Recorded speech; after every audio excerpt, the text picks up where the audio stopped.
Welcome to the Get Smart with Money podcast. I'm your host, Dana Hernandez, financial planner and author of Get Smart with Money. Break free from the struggle, build wealth on your terms, and rewrite your money story. Here we talk about money, entrepreneurship, growth, and resilience, because financial freedom is about more than just numbers.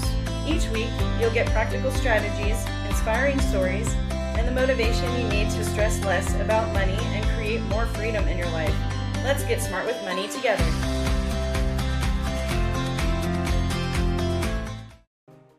Hi, everyone. Welcome back to the show. Today, I have a very special guest. Her name is Amy Fuentes. She is a mindset and life coach. She is also a thought-provoking speaker, author, entrepreneur, and inventor who inspires others by showing them how to look at life a bit differently. She is a wife, a mom of 2 adult children, and a dog mom to Duncan. How are you today, Amy? I am fantabulous. Thanks. Yeah, you're welcome. Thank you for being here. Well, thanks so much for having me. Yeah, of course. So we had just discussed that you can basically talk about all the topics that I cover on this podcast. So yay. Yay. It's going to be a great conversation. Yeah. So first question, have you ever had a bad experience with money? I haven't had just a bad experience. I've had a catastrophe with money. Yeah, my husband and I years ago had built our dream house and we moved in with our 2 little girls. And as life would have it, we were dealt a curveball.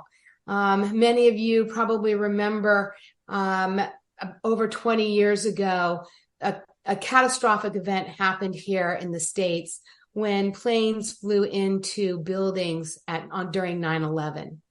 And my husband works for a commercial airline. And as a result of that catastrophic event, which my heart goes out to all of the families that lost somebody during that time. And it brings up a lot of emotions because we knew some of the pilots on the plane. But as difficult as it was, the country got back to normal somewhat after that event, and life moved on. But life as I knew it stopped existing because the airline went into bankruptcy and our income was cut in half, literally overnight. And so we were barely making ends meet before we had less money. And now having less money, we were really strapped.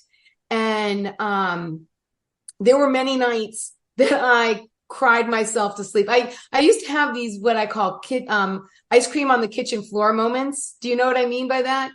It's where you take a bucket of ice cream and you sit on the kitchen floor and you eat out of it with a spoon. Okay. That is going to make it all go away. Well, I'm here to tell you it doesn't go away, and it just adds more stress because then you add weight and then you can't fit in the clothes and you don't have money to go buy more clothes. And so, yes, to answer this was a very long answer to a very short question. Yes, I have experienced financial difficulties. I would even call it a catastrophe. You know, nothing's harder than, it's one thing when you're going through a disaster financially yourself. It's a whole nother thing when you have little kids and, you know, they come to you and they say, you know, hey, Mom, am I going to be able to still go to dance lessons? And goodness knows, you don't even know how you're going to put food on the table, nevertheless, dance lessons. So yes, there was a very rough patch in my life. At least that was the hardest of the rough patches. That's pretty scary. Yeah, it was. And were you working at the time too? I was not. I was a stay-at-home mom, which made it all that much worse. As a result of that, I ended up going into a field I had no business in. I ended up going in as a mortgage consultant, a mortgage loan officer, not even knowing how to use a financial calculator. So it was a rough and rocky road, learning that whole industry, money, financials, tax returns, credit, the whole 9 yards. Plus it was 100% commission based. So it was a challenge. And going back to work, and my whole family had to adjust to a totally different way of life as a result of that. Mm-hmm. But when you say 100% commission based and it was hard, would you rather have a set salary or do commission? Well, it's one thing if you're doing commission and you know what the heck you're doing. It's another thing when you don't even know how to use the tools and you don't know what DTI is, which is debt to income ratio. You don't know any of the jargon. You don't even know how to find what debt to income ratio is or how to find the right number. And so there were so many months of learning that, yeah, it would have been better in the beginning, at least, to have a job that was paying me every week, every month, as opposed to not making anything. And also not having, once I got into the swing of things and understood how the industry worked and what I needed to do, it was cyclical. So there was times where I had money coming in and then I might not have any money coming in. And so I know that you're a financial person. Trying to budget when you never know how much money is coming in month to month is challenging. So yeah, in a lot of regards, it would have been better to have something that was a steady paycheck, but this was what was needed because with my husband traveling so much, I needed to have the flexibility in order to take care of the kids. And this gave me the flexibility to do that. Yeah, that's fair.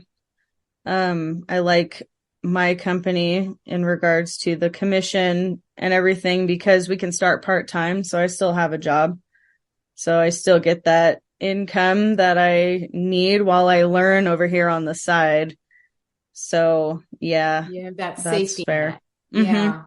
With all of those bad money experiences that you had, how did that help you raise your children to be smarter? Oh, it's interesting how history repeats itself, right? My family growing up had a catastrophic financial event. And now fast forward, and now I'm having a catastrophic financial event. And I remember after I had my little pity party on the floor with the ice cream, I got up and I put my big girl panties on. And I was like, I am determined to not only figure my own stuff out, but figure out a way to teach my kids who were little. They were like 5 and 7, how to be better with money, even though I was terrible with it. Right. And so I'm living proof that even if you're terrible with money, that you can raise your kids in a better way, right? You can raise them with different beliefs and different habits than what you've done up to this point as you're learning. And so I went on a mission and I started reading book after book. Rich Dad, Poor Dad back in the day was really much a Bible for me. And I instilled a lot of the lessons in my children that I read. And as a result, fast forward 20 years, and my children have emergency funds that I think we were talking about before, that an emergency fund, I don't even know what that is. A savings account? Never had one. And as a matter of fact, I used to play the float back in the days. Do you know how that works? It's where you basically, you spend, but then you don't have enough money. So you put it on the credit card, and then when the money comes in, you pay off the credit card. But because you paid off the credit card, you don't have enough money for the next month. So you put it back on the credit card. And then eventually what happens is you don't have enough money to pay off the credit card at all. And so then the credit card goes higher and higher because you're floating the money because you're not making enough to make ends meet. And I stopped that. I started tracking not every dollar or every dime, but every single penny was tracked and given a job to do. And I dug myself out. It took us a very long time to dig ourselves out of that.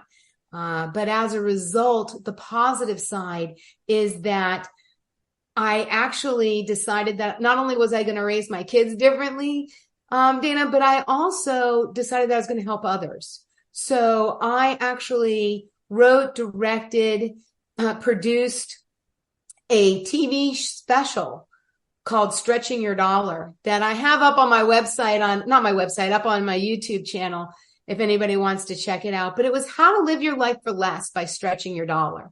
And so it was a special that ran on the local TV here. And I was, on a mission to help others so that they could, if they're in a difficult situation, know that you don't have to just up and, never get a haircut, but there are ways to get your hair cut for less so that you still feel good and look good, even if you don't have the money coming in like you used to. Awesome. I love that. Yeah.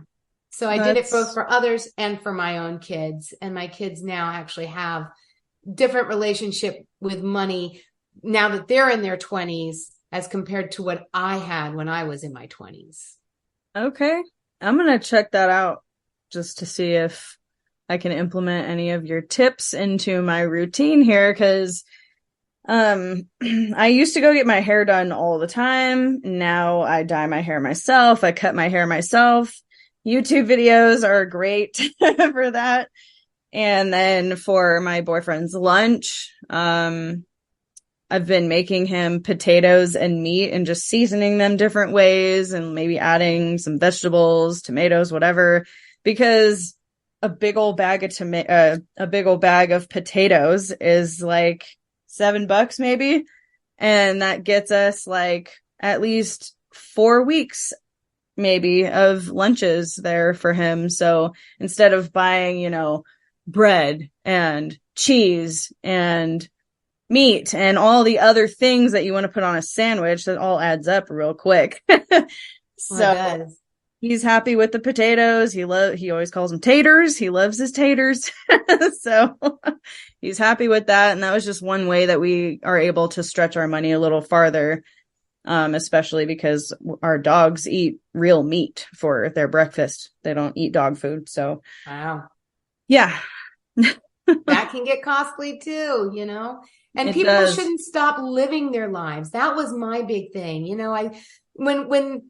When poop hit the fan, the knee-jerk reaction is let's hunker down. You cancel everything that you don't absolutely need, right? So I didn't have anybody cleaning my house. I didn't have anybody cutting my lawn. I didn't have, I didn't have a lot of things, a lot of things, gym memberships, all of that went right out the window. Subscriptions. Right. Yeah. And back then they didn't really have the internet like they do now, which is really dating myself, but they didn't have that. And so, you needed to find other ways to stretch your dollar. And I typically back then, initially, the knee-jerk reaction was, I can't go out, right? People would invite me out to eat. Do you know how expensive it is to eat out? And I couldn't afford that. But and then as a result, then you become a hermit and then you don't have the friends, which leads to a mental issue that just compounds a financial issue. And so I found ways to still go out to eat and just do it for a lot less money. And so not nearly as frequently, right? And not in the same way, but was still able to socialize and have fun with friends. And so fast forward, my kids are great. To answer your question, my kids are great.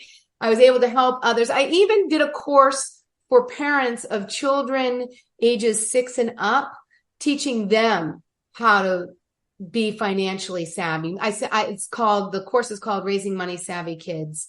And we started it as early as 6, as early as children can count money and know the different denominations. That's really when financial literacy needs to start. Yeah, it does. I definitely agree. I want to do something eventually with kids. I want to start going to schools and speaking there and stuff, like elementary school, like just teach them little basics and stuff. Because when we're at home for those 5 years before we start kindergarten and stuff, our parents are like, money doesn't grow on trees and Oh, we can't afford this. And no. all these things are said and the kids are like, oh, money is a thing. Money is important. Okay. And like my best friend the other day, I was on the phone with her and her son was like, oh, how much did that cost? And I was like, holy crap. Like this kid is like 7. I was like, tell him don't worry about it. She was like, don't worry about it, bud. Like, Yeah. I was just like, oh my God. In my course, I teach parents to, when kids come, well, there's a variety of things that I teach, but when kids are coming to you for money all the time, there's a particular way to handle it besides saying money doesn't grow on trees. And when my daughter wanted to go on a school trip that was like $3,000 back then, even now, it's a lot of money. And I remember it was really challenging, but I didn't say no. And so I'll let your listeners know, instead of saying no, say how.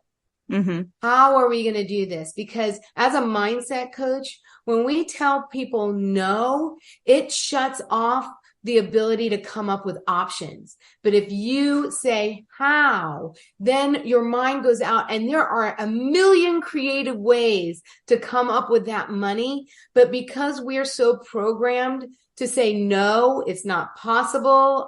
Money doesn't grow on trees. There's only so many hours in a day. I only make so much. All of these things doesn't mean that you can't get the money to go on that trip.